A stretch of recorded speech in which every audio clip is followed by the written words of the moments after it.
안녕하십니까 여러분들, 산책처럼 사주입니다. 간만에 이제 간만은 아니죠. 너무 자주 올렸어요. 이렇게 하늘 배경으로. 네.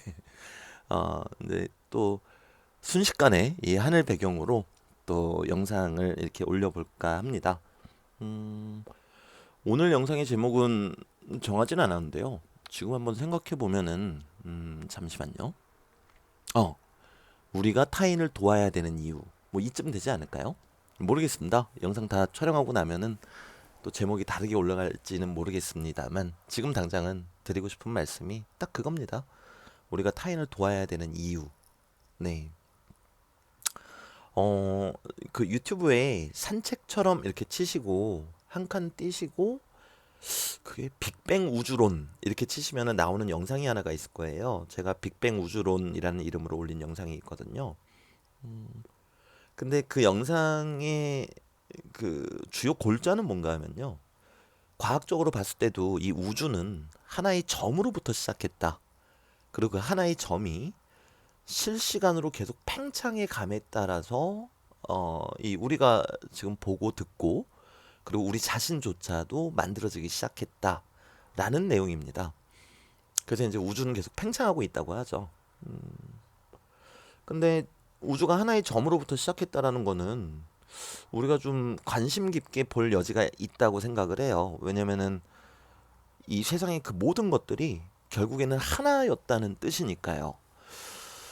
그렇다면 우리는 이제 현대 사회를 살아가면서 저 사람은 나쁘네, 저 사람은 좋네, 그리고 우리 가족, 내 사람 이렇게 생각은 하지만 실은 길 가다가 마주치는 행인도 위로 위로 계속 타고 올라가다 보면은 결국에 하나였다는 뜻이거든요.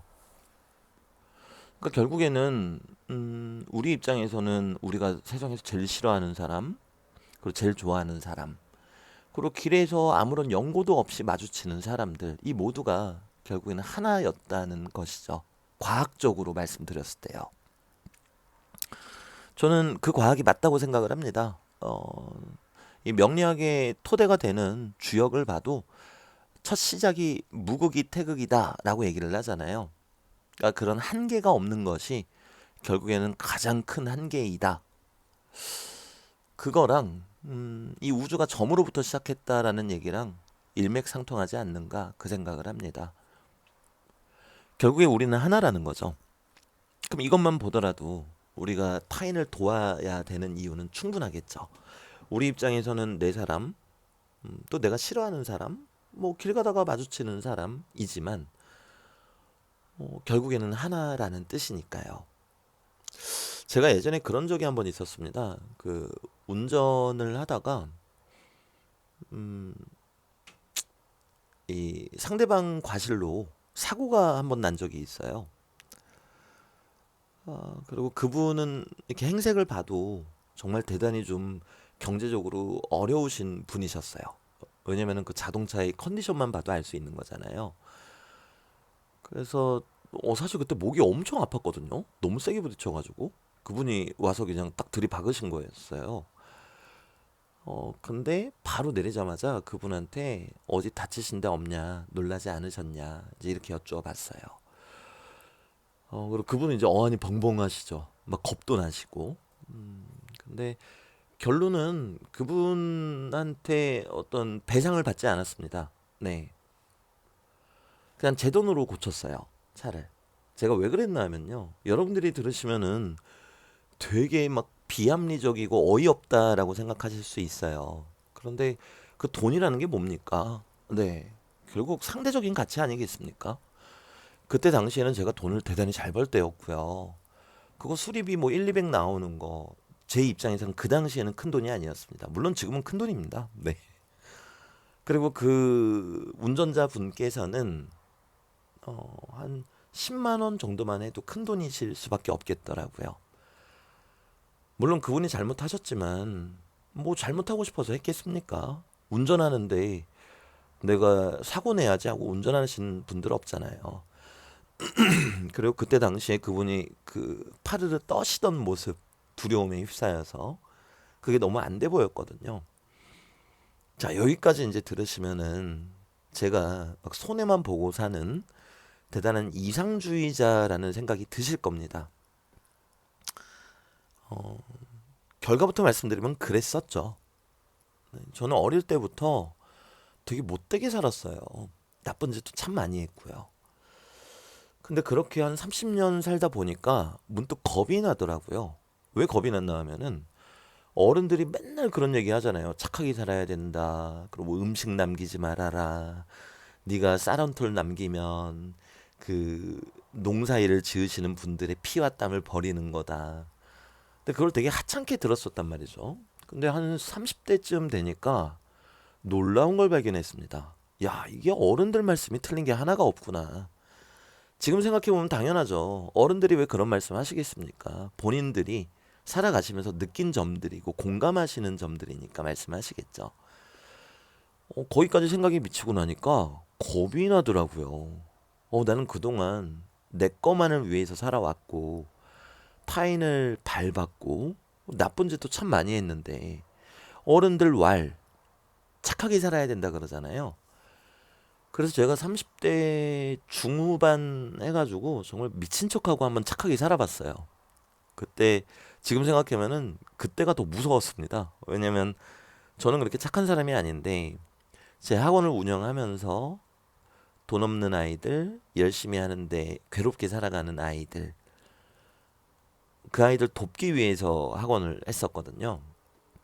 근데 뭐가 무서웠나 하면은 제가 그렇게 살다 보니까 이 학부모님들하고 학생들 입장에서는 제가 되게 착한 사람으로 보이나 봐요.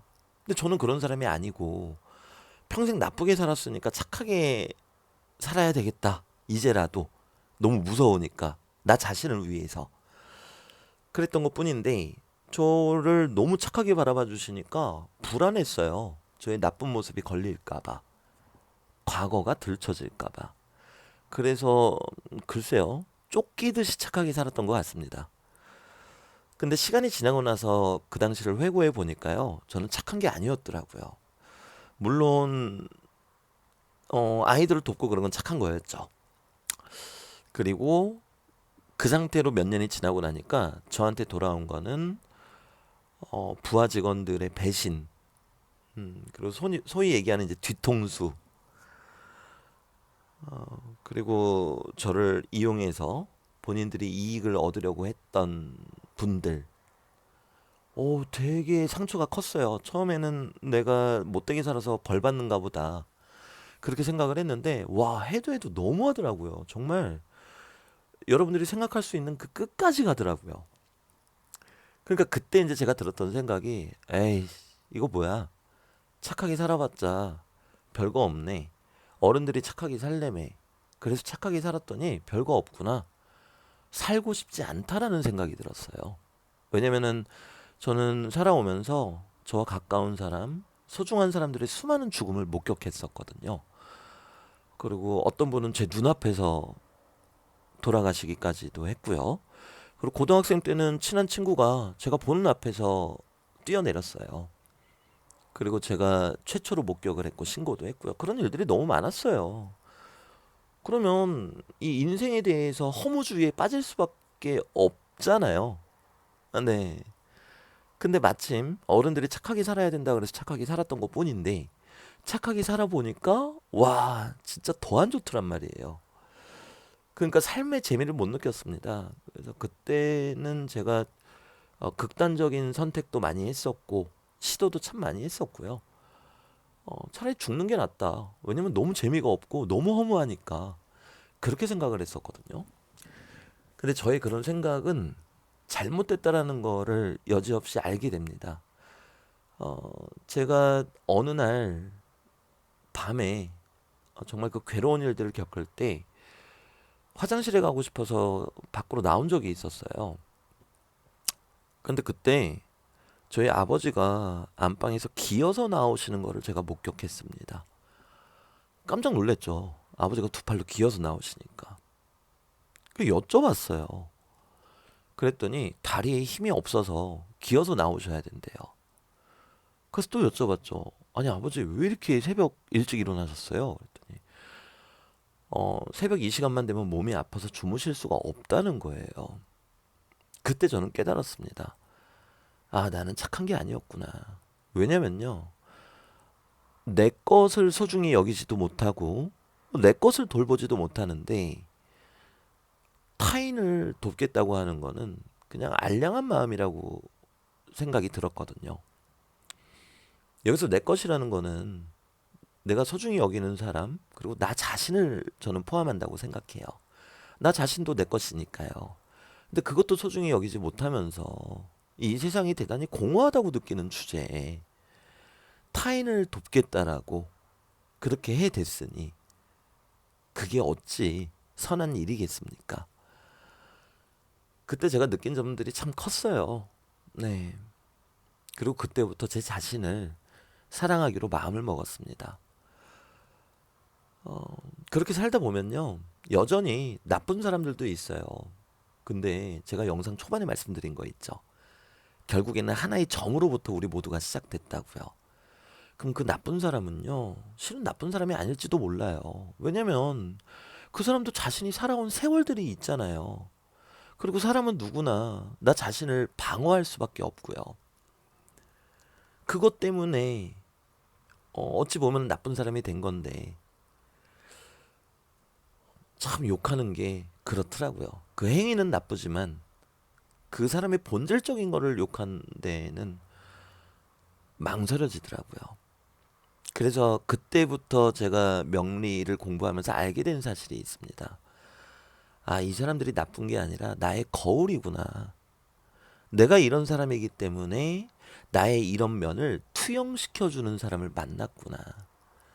그런데도 내가 그 나쁜 사람을 보고 화를 내고 제 성질에 이기지 못한다면 그것은 어쩌면 나의 한계가 아닐까. 이 사람을 안아주지 못하는. 그렇다고 나 자신을 자책할 필요는 없겠죠. 왜냐면 그 한계를 뛰어넘으면 되니까요. 자, 이야기가 중간에 삼천포로 샜는데요. 다시 본론으로 돌아가도록 하겠습니다. 제가 드리고 싶은 말씀의 요지는 이거예요. 결국에 우리는 하나이고 길 가는 행인조차도 우리의 일부이기 때문에 타인을 도와야 되는데 그 타인을 돕는다라는 게 무조건적으로 누군가를 돕는다는 게 아니라는 거죠. 우선은 내 자신을 돌볼 수 있어야 되고 또 내가 소중히 여기는 사람들을 돌볼 수 있어야지만 그리고 나서 타인을 돌볼 수 있다는 것입니다. 그렇다고 이 이야기가 내가 이기적으로 살아야 된다는 의미는 아닙니다. 여러분들도 아시다시피 저는 명리 강의를 진행하고 있고요. 대단히 독특한 시스템을 차용하고 있습니다. 그게 뭔가 하면요. 들어오시는 분들한테 수강료에 대한 압박을 드리지 않습니다. 심지어 익명을 요구합니다. 누가 수강료를 내셨는지 제가 모르도록요. 근데 참 재밌어요. 제가 지금은 이제 한 2년 정도 됐거든요. 강의를 한 지. 근데 처음에는 돈 내시는 분들이 거의 없었어요. 진짜 죽겠더라고요. 강의는 하는데 돈 내시는 분들이 없으니까 생활이 힘들잖아요. 근데 놀라운 일들이 벌어지기 시작했어요. 제가 강의를 거듭할수록 익명을 요구했는데도 수강료들을 내시는 분들이 훨씬 더 많아지더라고요. 그리고 경제적으로 어려우신 분들은 6개월이든 뭐 1년이든 지나고 나서 장문의 카톡과 함께 저한테 수강료를 납부하시더라고요. 저는 이거는 저도 자랑할 건 자랑해야죠. 제가 제 자신을 아끼고 제 소중한 사람들을 아끼기 시작하면서부터 생긴 변화라는 생각이 듭니다. 자, 그러면 이제 제가 여러분들한테 드리고 싶은 말씀이 어느 정도 가닥이 잡혔죠. 우리는 타인을 도와야 된다. 왜? 우리는 하나이니까. 하지만 나 자신을 아끼고 추스릴 수 있을 때 타인을 돕는 것이 맞다라는 거죠. 나를 아끼는 사람이 타인도 아낄 수 있기 때문이라는 겁니다. 여기까지 들으시면은 여러분들은 또 어떤 분들은 저를 걱정해 주실 수도 있어요. 와, 우리 산책처럼 선생님은 참 뜻은 예쁜데 이상주의자다. 아니에요, 여러분들. 저 이상주의자 아니에요. 문예창 작가에 다니는 제 제자아이들도 가끔씩 저한테 연락이 옵니다. 선생님 인생을 글로 써도 될까요? 저는 당연히 오케이죠. 감사한 일이니까. 근데 어김없이 한두 달 지나면 또 연락 와요. 쓸 수가 없대요.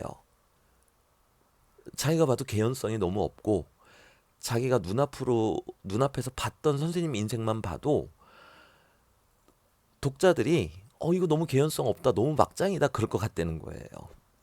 맞아요.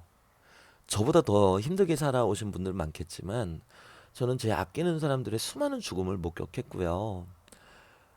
그리고 늘 제 죽음과 제 삶 사이에서 투쟁이 제 인생이었습니다.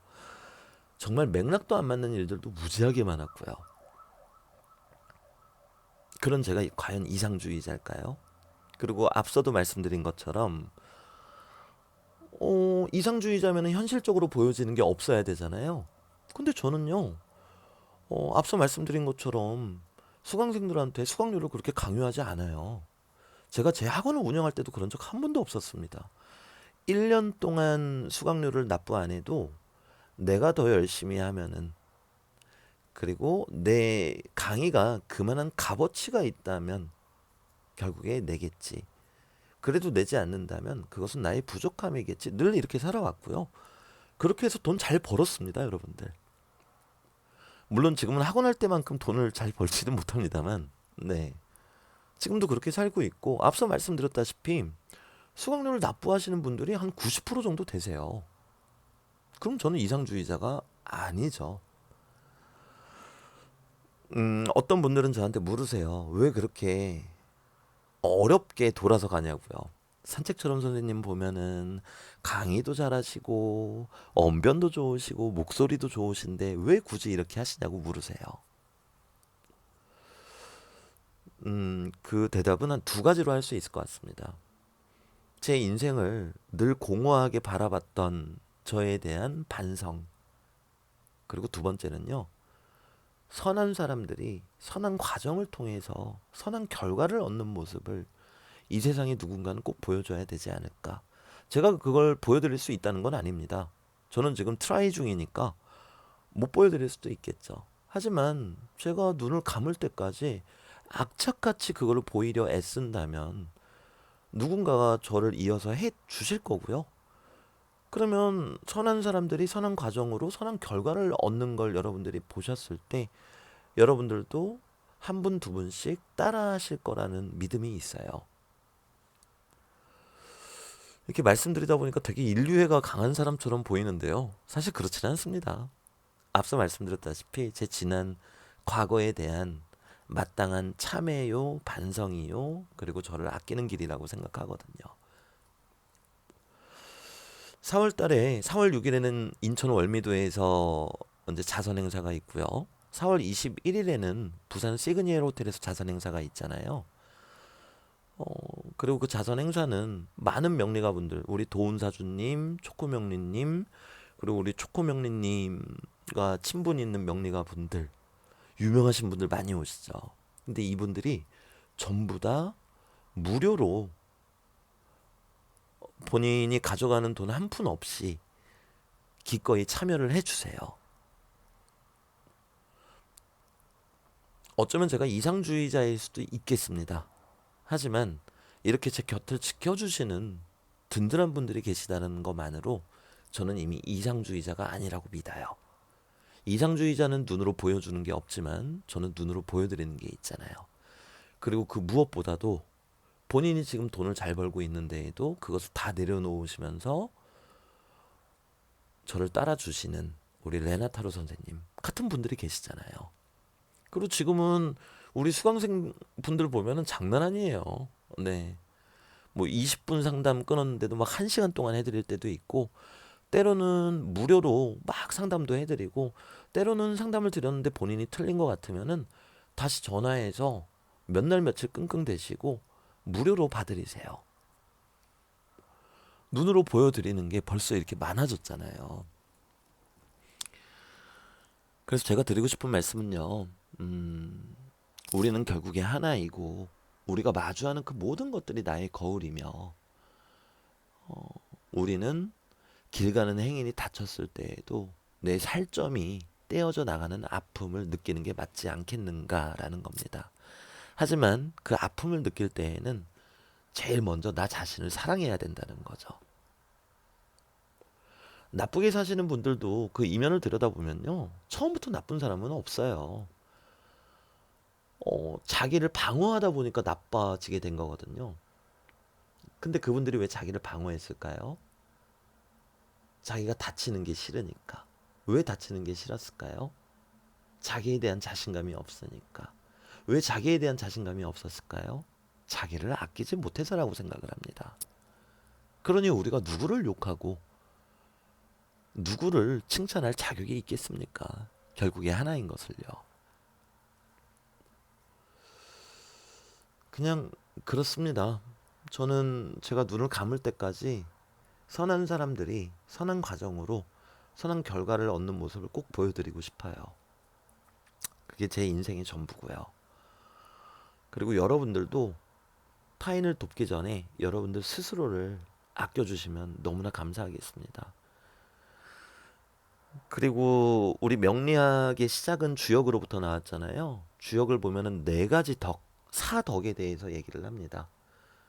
원형 리정이라고 하고요. 명리학적으로 말씀드리면은 목화금수예요. 봄, 여름, 가을, 겨울. 근데 거기에 보면은 그 사덕 중에서 봄이 으뜸이다라는 얘기가 있습니다. 봄이 뜻하는 건 측은지심이거든요. 이제는 어렴풋이 그 이유를 알 것 같아요. 왜 측은지심이 가장 으뜸인지. 하지만 제가 말씀드리는 측은지심은요. 제가 아직 부족해서 이렇게 말씀드리는 거겠지만 나 자신을 아끼고 타인을 돕는 측은지심이 진정한 측은지심입니다. 나 자신을 아끼지도 못하면서 타인을 돕는 것은 측은지심이 아니라고 생각해요. 그냥 오늘 드리고 싶었던 말씀은 여기까지입니다. 감사합니다, 여러분들. 저 이제 가볼게요. 좋은 밤 되십시오.